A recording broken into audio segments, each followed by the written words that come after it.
why is carbon important? Well, a lot of people would say carbon is important, especially in Australia, given the debates that you're having here, because there's legislation being proposed that will impose a carbon cost on companies.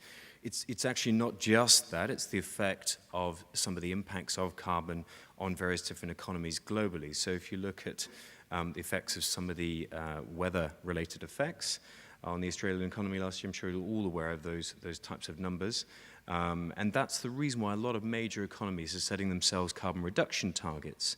Carbon reduction targets are not just for people who believe in climate change. They're actually also for people who believe that we're facing a world of declining natural resources and a world of increasing oil prices.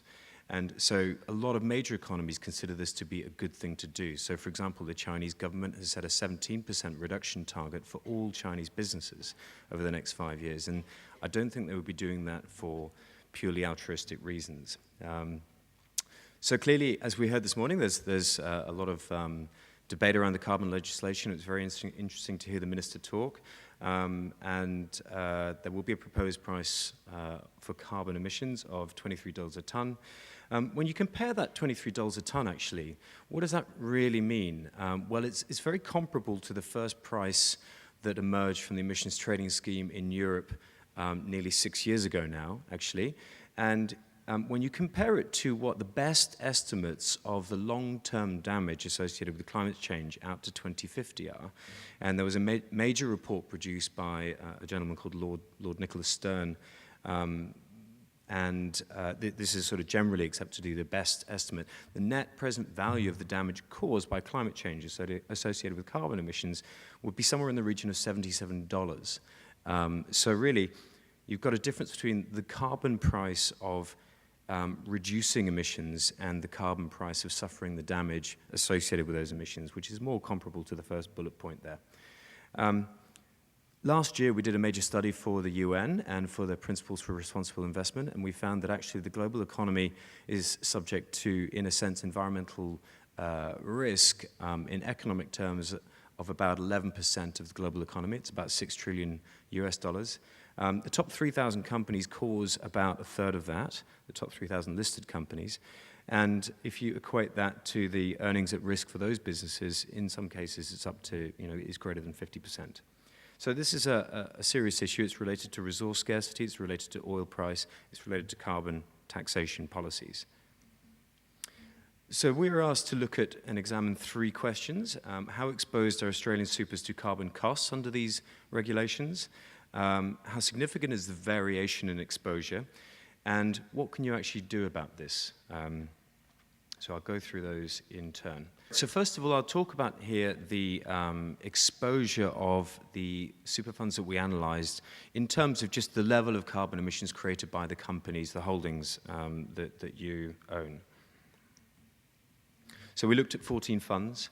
For those 14 funds, we looked at 88 individual portfolios.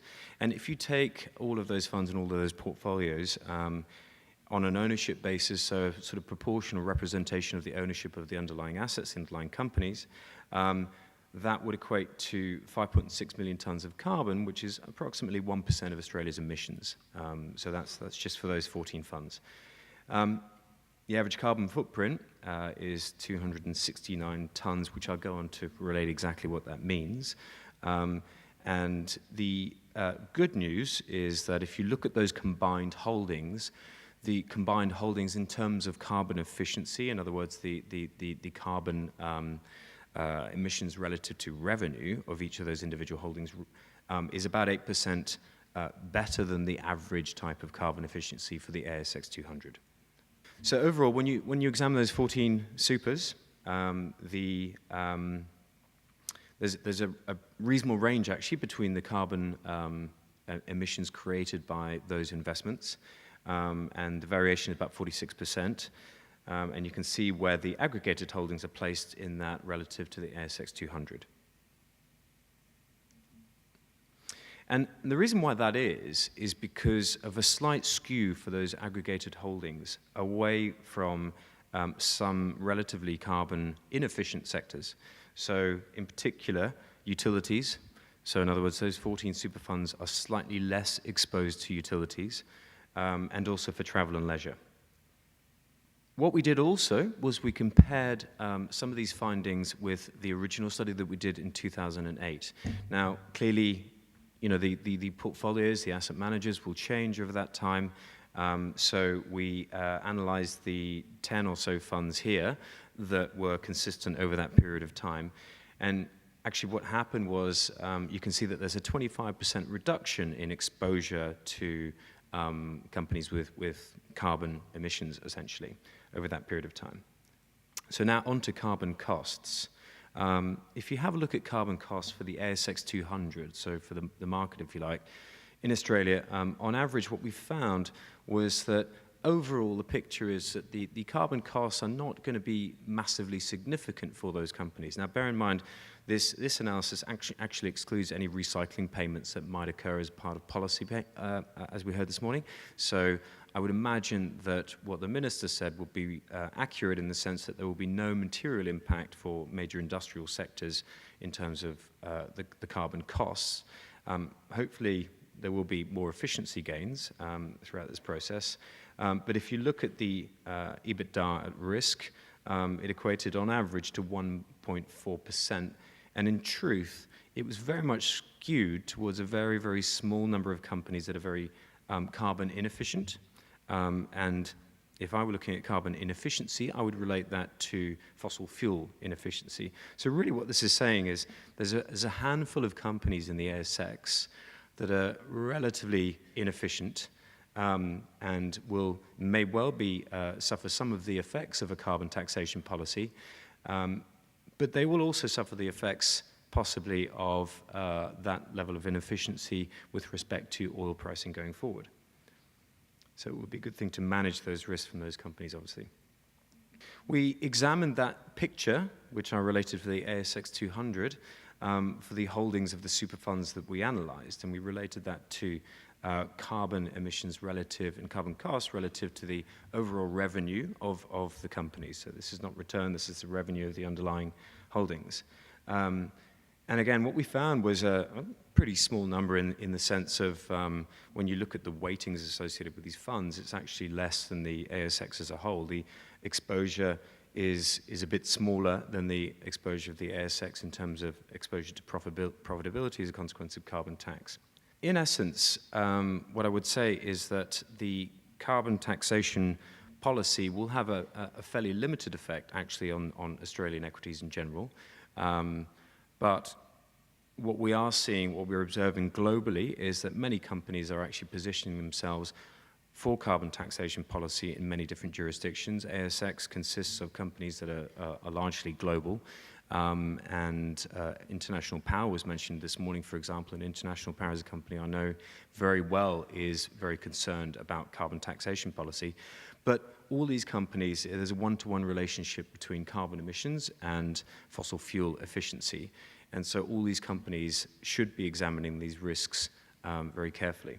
So what can you do about it? Well, I'll highlight, I think the next session will go through some strategies to deal with these types of risks going forward and these opportunities also. When you consider that China 5 years ago was building a new power station every week, and this year, today in fact, it's building a wind turbine every hour. You can see a shift, and that will generate opportunities. And so what I've done here is we've highlighted various different things that asset owners can do with respect to carbon risks and opportunities. And some of these are actually highlighted by the Principles for Responsible Investment as well, and various other governance type initiatives. So clearly there's a way in which you can integrate some of this data across the management of various different portfolios, and indeed some asset managers are already doing this. And indeed some sell-side organizations are already incorporating this into their analysis. But I think there's more to go in terms of integrating this kind of data into that investment process. There's engagement with policymakers. It was good to see the Minister here this morning, clearly. And I guess just to skip to the fifth point here, There are a few organizations, actually, the few asset owners that are really looking at allocation, essentially, and ways of allocating that takes account of this type of regulation policy and also takes account of other resource efficiency issues. So if you look at CalPERS, for example, in the United States, and there are several super funds in this room that are looking at ways of not just taking clean tech stances, and socially responsible investment, but also looking at ways of allocating capital in terms of the mainstream set of investments that might be interesting. And I know that the index providers in this country are interested in setting up various different indices to take that stance.